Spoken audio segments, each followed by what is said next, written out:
দর্শক আপনারা দেখতেই পাচ্ছেন ওবায়দুল কাদেরকে কিন্তু এইমাত্র আটক করা হয়েছে। তিনি এতদিন রাজধানীর বাড্ডার এক আত্মীয়ের বাসায় কিন্তু এতদিন লুকিয়ে ছিলেন আমরা যতদূর জানতে পেরেছি। এছাড়া আমরা জানতে পেরেছি আসলে তিনি কিভাবে আটক হলেন বা তার খোঁজ কিভাবে পেল আসলে জনতা। ওই বাসার এক লোক ছাত্রদের কাছে ওবায়দুল কাদেরের তথ্য দেয়। ছাত্ররা বিশ্বাস না করলে তখন গোপনে ভিডিও করে ওবায়দুল কাদেরের ভিডিও পাঠান ছাত্রদের কাছে এবং তার কিছুক্ষণ পরেই ছাত্র জনতা একে একে ঘিরে ধরে ওই বাসভবন। এরপর তাকে ইট পাটকেল ছোড়া হয়।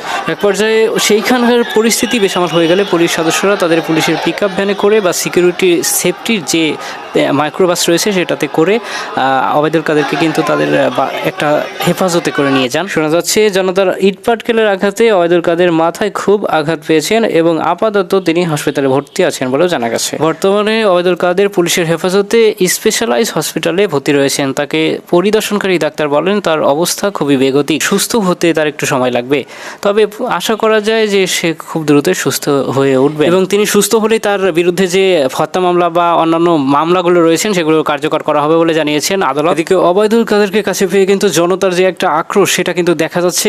দর্শক দেখতেই পাচ্ছেন যে জনতার এতটা আক্রোশ এই 17 বছরে ওবায়দুল কাদের তথা শেখ হাসিনা সরকার যে বাঙালিকে কতটা নিষ্পেষিত করেছে, নির্মমভাবে অত্যাচার করেছে, জুলুম করেছে, তার যে একটা প্রতিশোধ, সেই প্রতিশোধের প্রতিফলন কিন্তু আমরা এখন দেখতে পাচ্ছি। সেখানে উপস্থিত প্রত্যেকটা মানুষ, প্রত্যেকটা জনগণ, আইনজীবী হোক, সাধারণ মানুষ হোক বা যেই হোক না কেন, সবার কিন্তু একটাই আক্রোশ যে তাদেরকে আমাদের হাতে তুলে দেওয়া হোক, আমরা তার শাস্তি আমরা নিজেরা দেবো। জনগণের একটাই দাবি যে ওবায়দুল কাদেরকে জনগণের হাতে তুলে দেওয়া হোক, জনগণের সাথে এতদিন তারা যা করেছে আমরা তার শাস্তি নিজেরাই দেব। তো দর্শক আসলে আপনাদের কি মতামত, আপনারা আসলে কি চান সেটা অবশ্যই আপনারা কমেন্ট বক্সে জানাতে ভুলবেন না যে আসলে আপনারা কি চান। ওবায়দুল কাদের কি তাকে ফাঁসি দেওয়া হোক নাকি জনগণের হাতে তুলে দেওয়া হোক, জনগণ তার শাস্তি দেবে? আপনারা কি চান? আসলে আপনারা দেশের একজন নাগরিক হিসেবে আসলে কি চান সেটা অবশ্যই কমেন্ট বক্সে জানাতে ভুলবেন না।